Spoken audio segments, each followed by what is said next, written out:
बिस्मिल्लाहिर्रहमानिर्रहीम। वेलकम सब सुनने वाले को सलाम। आते हैं कहानी की तरफ। कहानी उस शाम की है, उसकी जैसी ज़िंदगी गुजरी, बहुत हसीन कहानी है। ये अच्छी लगे तो इसको लाइक भी कीजिए, सब्सक्राइब भी कीजिए, शेयर भी कीजिए। आप देखते हो लेकिन लाइक भी नहीं करते, शेयर लाइक तो बनता है आप लोगों की मर्जी। आते हैं कहानी की तरफ। कहानी हुस्साम की। हुस्साम कह रहा है, हम 3 बहन भाई थे। मुझसे बड़ा मेरा भाई था, मैं बीच वाला था। छोटी हमारी बहन थी, उसका नाम फजिया था।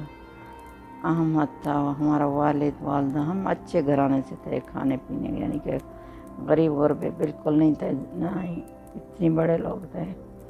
हमारे नानू के भी कारोबार थे, दादू के भी बहुत, दादू से ज़्यादा कारोबार थे। उसके वर्कशॉप होते, भी टायरों की ये काम करता, कारों के बहुत अच्छा खासा काम था। बस हमारा जो वालिद था वो घर में रहता, कोई जॉब नहीं करता, क्योंकि हमारे दादू हमें घर तो दिया हुआ था लेकिन इतने पैसे तो हमें नहीं देता था। बाकी जो भी होता खाना राशन वगैरह हमारे नानू से घर से आता था। इसलिए जब से मैंने होश संभाला, बस मैं देखता वालदा हमेशा लड़कती रही अब्बू से कि भाई आप कोई जॉब कीजिए, हमें भी पैसों की ज़रूरत होती है, चीज़ें ख़रीदने पड़ती है। बस इसी तरह होता था। हाँ कहते, कभी फिर कर लेता, कभी छोड़ा था, कभी दादू के पास चला जाता। इसी तरह हमारी ज़िंदगी गुजर रही थी। फिर एक दिन हुआ, हम लोग स्कूल चले गए, भाई भी चला गया, हम भी चले गए। हमारा स्कूल उसी अपने मोहल्ले में था, हम करीब थे। मेरी बहन का भी, मेरा भी। भाई थोड़ा दूर था तो उसको हमारा वालिद ले भी आता, छोड़ भी देता। फिर वो आगे दोपहर के वक्त हम लोगों ने खाना खाकर सब सो गए। जब ने अम्मी ने जगाया कि 5 बज गए, बेटा उठो, पढ़ाई का टाइम हो रहा है, अपने पढ़ाई देखो। फिर हम लोग जाग गए, हमारी बहन भी जाग गई, हमारा भाई नहीं जागा। बहुत उसको कोशिश की तो कहती है क्या बात है, बात नहीं कर रहा। अभी देखिए हमारा वालिद आ गया। फिर हमने शोर मचाया रोने का, तो दादी आ गई, दादू आ गए, सारे लोग, हमारे चाचू वगैरह। उन लोगों का घर अलग होता, हमारा फ्लैट अलग होता, बस साथ साथ एक ही बिल्डिंग में रहते। फिर हम चाचू हमारे एम्बुलेंस को बुलाया, फिर हम उसको हॉस्पिटल ले गए। तो मैं छोटा सा था, वो भी इतनी बड़ा नहीं था, उसकी उम्र 10 साल थी। फिर वो जब से वो कहते हैं जब ये सोया था इसका उधर उसी वक्त इंतकाल हो गया, इससे दुनिया में नहीं है। फिर अम्मी बहुत रोती, मैं भी रोता, बहन छोटी थी, वालिद भी रोता, सबको। आखिर ज़ाहिर है हमारा घर बिल्कुल खाली खाली हो गया। भाई की जो रौनक थी वो बिल्कुल ख़त्म हो गई। फिर मुझे बहुत याद आता। फिर अम्मी रोती थी। फिर हम कुछ दिन चले जाते हैं अपने नानू के घर। हमेशा पहले शुरुआत में हम जब से मैंने होश संभाला, भाई, हम, मेरी खाला, खालू सब भी उधर आ जाते। बहुत बड़ा फार्म था हमारे नानू का, उसमें गाय, बकरियां, मुर्गियां, उसका यही कारोबार था। और बाग भी थे आमों के, और भी खाने पीने की चीज़ें जो भी होती, सब्जियां। हम बहुत खूब उसे एंजॉय करते। हमारे कमरे हर के बने हुए थे, सब हम छुट्टियां भी उधर गुजारते। बड़े बच्चे सब खालू के खाला के खेलते थे साथ में, भाई भी होता था। फिर हम छुट्टियां हो गई तो फिर हम चले गए नानू के पास। फिर वही हमें खुशी, फिर थोड़ा सा भूल गए हम उसको, अम्मी भी रोना थोड़ा बंद कर लिया। फिर वापस आ गए, स्कूल स्टार्ट हो गए। फिर अम्मी कहने लगी अब सामान ख़रीदना है स्कूल का, पेंसिलें, कापियाँ हैं, जैसे सबका स्कूल का जैसे सामान होता है, तो हमें पैसे दे दो। उसके बाबू तो काम करता नहीं, पैसे कहाँ से लाता। वो कहने लगे अभी कहीं से ले लो, बहनों से, भाई से, वालिद से, बाद में मैं दे दूँगा। उसने कहा क्या बात है यार, हमेशा अभी हमारे 2 बच्चे रहेंगे, हम इसी तरह किसी से मांग रहे हैं, कभी किसी से मांग रहे हैं, क्या लोग क्या कहेंगे। तो वो कहने लगा आप ये बंदोबस्त कर लो, बाद में देखा जाएगा। फिर हम चले गए, अम्मी ने बंदोबस्त कर लिया।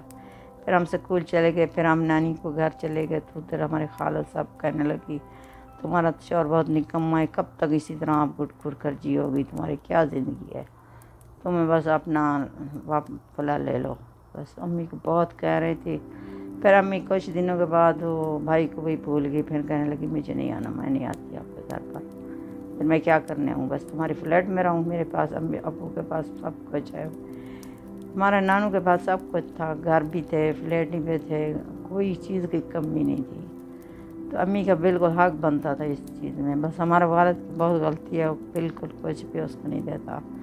پھر میری امی کو سب کچھ چیز سے اس نے محروم رکھا ہوا تھا، پھر اس لیے امی پھر واپس نہ آئی۔ پھر میرے بھائی ابو نے بولا وہ نہیں آ رہی تو تم بھی اس کے پاس مت جائیے، اس نے مجھے رکھ لیا اور بہن ادھر رہے گی۔ پھر والد کہنے لگا ابھی میری ماں بوڑھی ہے اور لڑکی کی پرورش نہیں کر سکے گی، بس یہ لڑکا تو بڑا ہے کہ خود۔ پھر ہم اپنے فلیٹ میں رہ رہے تھے، بس ہماری دادی دیکھ بھال کرتی۔ اسی طرح بہت وقت گزر گیا، پھر ہماری سنا ہے کہ والدہ کی شادی ہو گئی اور اپنی لڑکی ہماری نانی کے پاس چھوڑ گئی، ہمارے والد کی بھی شادی ہو گئی، اس نے دوسری جگہ چلا گیا۔ تو پھر وہ اپنے دادو کے ساتھ اور کاروبار میں ہاتھ بٹا لیتا، پھر وہ کام کرنے لگا۔ پھر میں بھی بڑا ہو گیا، پھر میں نے کبھی ادھر نہ فارم میں گیا، نہ خالہ کو ملا، نہ نانو کو ملا، نہ کسی کو، ہمیں جانے نہیں دیتا تھا والد ہمارا۔ پھر میری امی کی بھی شادی ہو گئی، بچے ہو گئے، کبھی کبھی فون پر بات ہوتی ہے، پیسوں کہتی آ جاؤ مل جاؤ۔ ابھی میں بڑا ہو گیا ہوں، یونیورسٹی ختم ہوئی، جاب مل گئی اس بینک میں، پھر میں دادو کے پاس نہیں کام کرتا، میں الگ کام کرتا ہوں۔ تو ابھی مجھے بہت نفرت ہوتی ہے شادی وادی سے۔ جب بھی انسان شادی کرتا ہے تو اپنی ذمہ داری نبھاتا بھگتا ہوئے تو کیا فائدہ کیا آتا ہے۔ ہماری زندگی، ہمارے بہن بھائی ہم جدا ہو گئے۔ ہماری بہن تھی چھوٹی، مجھے بہت یاد آتی ہے اس کی بہن کی، بس کبھی وہی یادیں رہ گئی ہے، امی کے ساتھ، والد کے ساتھ، بھائی کے ساتھ۔ پھر میں جاتا ہوں اس کی قبر میں بیٹھتا ہوں، باتیں کرتا ہوں بھائی سے۔